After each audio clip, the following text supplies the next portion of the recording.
If you're planning on coming to Thailand in the next few months, I would highly suggest to keep an eye out on the visa rules and what this visa exemption is going to be at in the next couple of months, because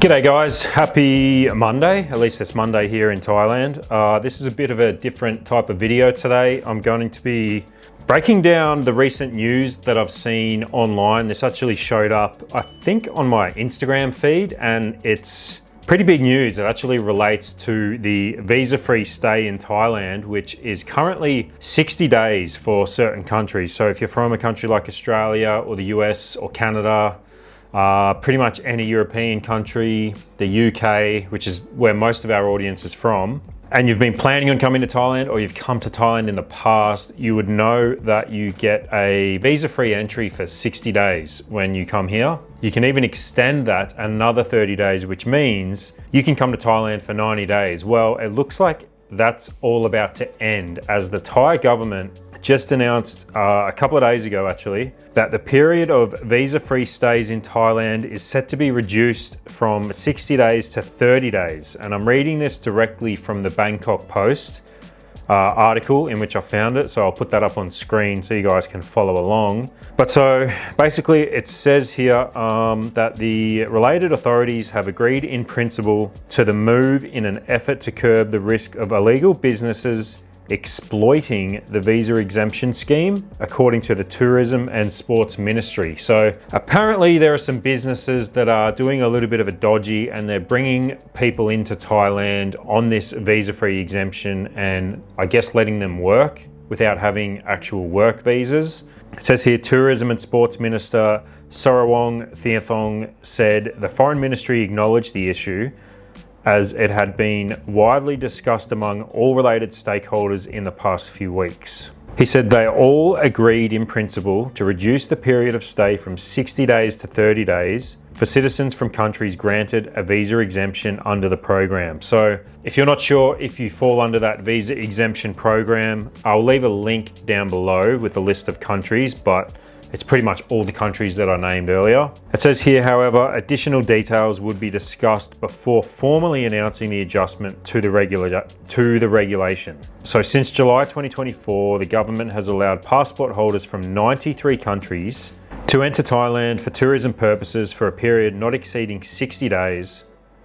This had earlier been granted to citizens of 57 countries. So last year in July, they increased it from 57 countries to 93 countries. And it says here, however, tourism operators expressed concern over the extended period, as long-haul tourists typically stayed for only 14 to 21 days on average, while short-haul travelers spent less than 2 weeks per trip, or around 7 days on average. Now, I agree with that in principle, where people coming here for a holiday generally only spend like 2 to 3 weeks, maybe 4 weeks max. But that's not really taking into account a lot of the people who come here for extended periods of time, such as retirees. So where we live here in Hua Hin, there are a lot of retirees who spend half the year back home and pretty much come here for the other half of the year, I think basically to escape the cold. So as soon as Christmas is over, starting in January, they come here, they get their 60-day tourist exemption when they arrive, on arrival. They then can extend that for another 30 days, which gives them a total of 90 days in the country, and that only costs 1900 baht, which is like 70 or 80 bucks. So they can stay for 90 days, then they've got to do a visa run, which is basically a land crossing between either Cambodia, Laos or Myanmar. You get another 60 days and the process starts again. And they get to spend 6 months of the year here without having to buy a visa, go through the application process, do any of that sort of stuff. And a lot of those people have properties here, I believe, that they rent long term. Like some of our neighbors around here, they're not here half the year, and then the other half of the year they are here. And I would assume maybe they're avoiding getting the retirement visa, because that's obviously a costly visa. And that also means, I believe there are some tax implications applications. So now you're considered a tax resident of Thailand, whereas previously they're a tax resident back home and they just want to come to Thailand to spend some of the winter months. I know people actually do this in Canada. Like I have friends and family who do similar things where in the winter months, especially January, February, March, they own like construction and trucking companies. Like the business actually slows down a lot during those months and they get really sick of spending the winter back home and they just want a little bit of a break. And it's usually like 2 or 3 months. They'll head down south to Mexico or Nicaragua or Costa Rica or something like that. And they can run their business remotely just by phone or on the laptop. And they can get away from the long, dreary winters that you get in the Northern Hemisphere. Now, as an Aussie, we don't really get that. We have winter, but it's not intolerable. I think it's more of a Northern Hemisphere, European or North American thing. But there's also a lot of digital nomads who take advantage of the visa exemption, obviously. So it looks like that's kind of what they're cracking down on a little bit more. And obviously the people who are coming here and actually working for businesses, like a lot of the tourism-based businesses have people coming from other countries and working and staying for 6 months without getting the right visa. So it says here in the article,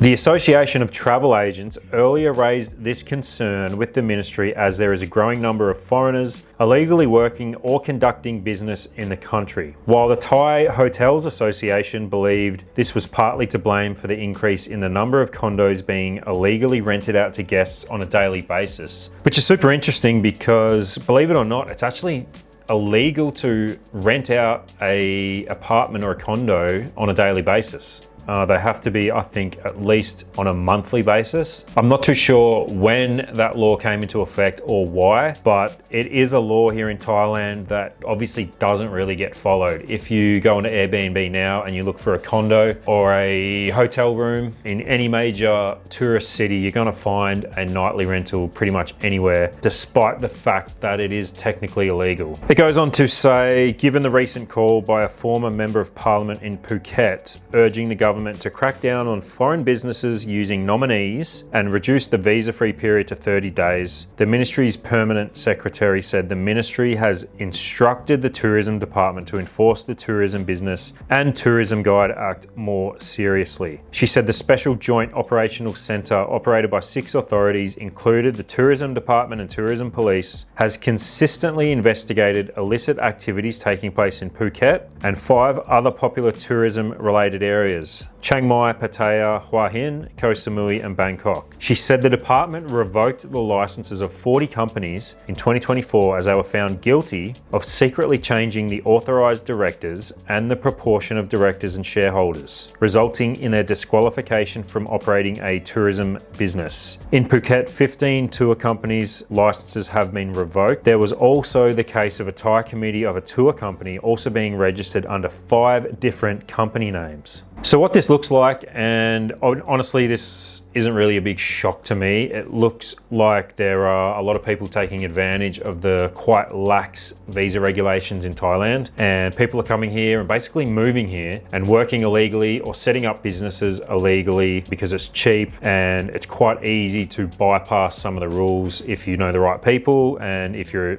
willing to pay a bit of a price. Now, what does this mean for you? If you're planning on coming to Thailand in the next few months, I would highly suggest to keep an eye out on the visa rules and what this visa exemption is going to be at in the next couple of months, because we have a great visa agent who helped us with our education visa and now our DTV visa, who basically explained to us that the Thai government often can put out messages like this and then nothing happens for months and months. And you end up wondering what was the whole point of the announcement. But on the other hand, there's been instances where overnight they can just make a quick change to a rule or a law without giving any notice. So before you go and book your trip to Thailand and before you book accommodation, you need to keep an eye out on the Thai embassy and see what the regulations are for entering Thailand and the visa-free status, whether it's 30 days or 60 days. Because if you're planning on coming for a 2-month trip, that will seriously affect how you travel, because you're going to have to go in and extend your 30-day visa. If you're planning on coming here for an extended period of time and this is affecting your plans, for instance, if you did think about coming here for 60 days, either you're living off savings or you're working remotely, I'd highly suggest looking into alternative visas, especially the DTV visa. The DTV visa is probably the best option for anybody who works remotely or online. It's quite easy to get as long as you fulfill all of the requirements, and you can apply for it before you come. And you can come and go in Thailand as much as you want for a period of 5 years, as long as you're not staying for over 180 days at a time, which isn't too bad. And it's quite inexpensive. It's about 10,000 Thai baht, but you do need to show proof of income and employment, and you do need to have, I believe, 500,000 Thai baht in your bank account to prove that you're able to support yourself for a period of 6 months. And again, keep an eye out on the government website, because this could change overnight without any warning. I'm assuming they're going to just put this into effect on either April 1st or May 1st at the start of the month, and there's going to be a big announcement. There's going to be no warning. It's just going to all change from 30 days to 60 days, which, if you've already got your trip booked, makes it a little bit tough, because you're going to have to figure out how to extend your visa while you're traveling around Thailand. Nonetheless, guys, I'll leave a link down to all the information down below. And if you found this video helpful at all, I'd really appreciate it if you hit that like button and the subscribe button. And if you want to see more content like this, we'll see you in the next one. Cheers.